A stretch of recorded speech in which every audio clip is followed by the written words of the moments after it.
So it's our first video for about 10 months. We've been making lots of changes in the building and been busy trying to get some projects out the door. So thought we'd do a fresh video today for what we've got in the workshop and what we're doing right now. If you want to come in, have a look what we've done. So we've not done anything in reception yet, but we do plan to make some changes. We're going to remove all the parts off the board, new carpet, change the counter to like a 90-degree counter around here, better seating area for the customers, bigger sofa, TV on the wall, TV license, just in case anyone's listening. And then if you want to come through, I'll show you what else we've done. There's our latest member of staff, Marcus. Say hello, Marcus. Hello, Marcus. So at the moment there's crap absolutely everywhere because obviously we're moving stuff around. We moved all the ramps and there's just stuff everywhere. But we're trying to clean up every day and get rid of stuff, scrap old parts, things like that. And we're slowly getting through it. So want to come through. Julian's working on this T25 wedgie, currently putting the engine in. You enjoying it, aren't you, Jules? Of course, yeah. So we've got, this is one of the projects we're doing at the moment.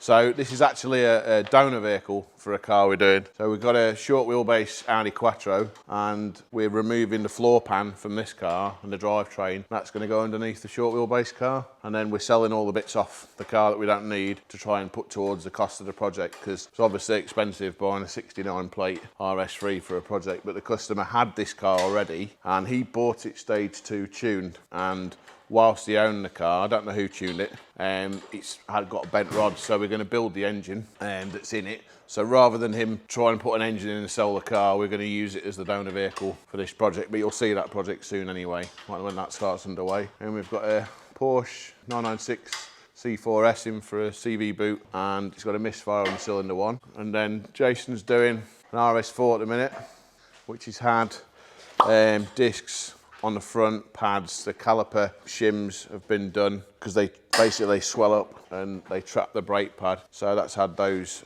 cleaned off. New rear pads, had Bilstein B16s. So had new lower arms on the front. It's having our airbox mod done and the snorkel delete. And then, what else? I just had a new clutch and flywheel. So we put a Sachs Performance organic solid flywheel clutch kit in there. So Jason's nearly finished, haven't you? Yeah, Just doing the airbox now. And we've got a Mercedes A45S in at the moment.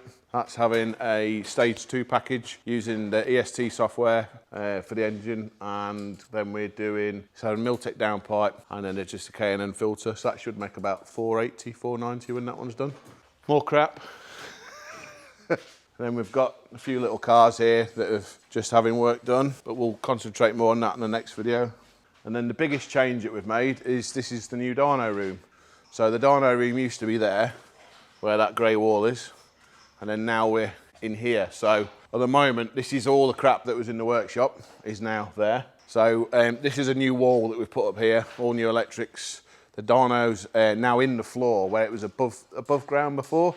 So we used to have to back around the corner up onto the ramp. And because we do a lot of track cars, race cars and lowered vehicles, it's much easier now the dyno's in the floor. So we've made a big hole. It's Dyno Development's dyno, one of Mike Gurney's. And we're having some changes done to the dyno. So we're going to have a link, basically, a belt link, which will link the front and rear rollers.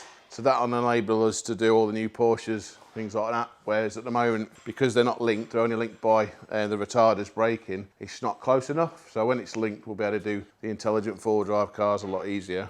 So then there's going to be another wall here. So where that camera is up there, down here, there's going to be another wall that comes to about here and goes that way. And then that's going to be the new engine room. But it's also the room, so Bronson's got himself a new cage or house. It's just got lighting, it's fully heated, everything. So he's not currently in that, he's gonna be. We're just waiting to put a grate over the heater just to stop him chewing on it. So, but he'll be in that by probably tomorrow, the day after. And then obviously all this stuff has to be then gone through and then got rid of because there's just tyres, wheels, bits of old electric, there's all sorts everywhere, so. But that's the new dyno anyway. In that dyno room, you'll be able to see in our next videos, obviously, as it all progresses and gets tidier, it should look a lot nicer. Then I think outside is the 996 Turbo. So this one we've just finished. So this came in, it wasn't boosting properly, had black wheels on it, scuffs on all the bumpers, and the guy wants to track it. Although it's a Tiptronic car, he still wants to take it around the track, so we've done full KW variant 3 coilovers, Padgett RS29 pads all round. It's had brand new turbos, all the engine's been out, the gearbox has been serviced, all the oil feed pipes and everything to the turbos were just basically rotten. So I had to take them out and completely renew everything there. And it's had on the front bumper on these, there's where the radiators are behind, you get stones go through and they tend to burst the rads. So we've done like we do like a mesh kit. So I don't know if you can see the mesh there, that helps stop the stones going through and breaking those. We've obviously painted, we've also refurbed the headlights as well because they've gone yellow, so they've been refurbished. And just basically had a full go over some track wheel alignment. So then we've got a few cars in the yard. We'll go back to them. And then this Corrado, this has had a ECU Masters ECU on it. So it's a plug-in ECU, and it's a completely standard car, but it had a fault with the car, and it's very difficult to diagnose the original ECU. So the cheapest way that we found was going to be replace the ECU with a standalone, map the car, and then once it's mapped, and the car's absolutely perfect now. The previous fault, flat spot's now gone away, and it's all working perfectly, and that's it.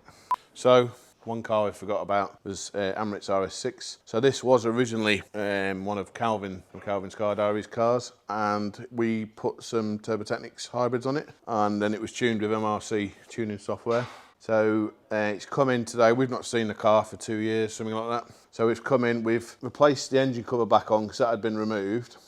And then we've changed the meth pipe, had a huge meth leak under here, and we've moved a solenoid, and we've took all the jets were completely blocked. So this has been using the red meth, which is fine, but if you're using that meth, you must clean your jets at maximum time period of 6 months, because otherwise they block up. So these have all been completely cleaned out, redone, because when the car came in, we were seeing 80-degree inlet temps. Now we're back down to 30-degree inlet temps. So that's been made better. Now the only other thing, the previous people who had the car have cut the wastegate arms for some reason.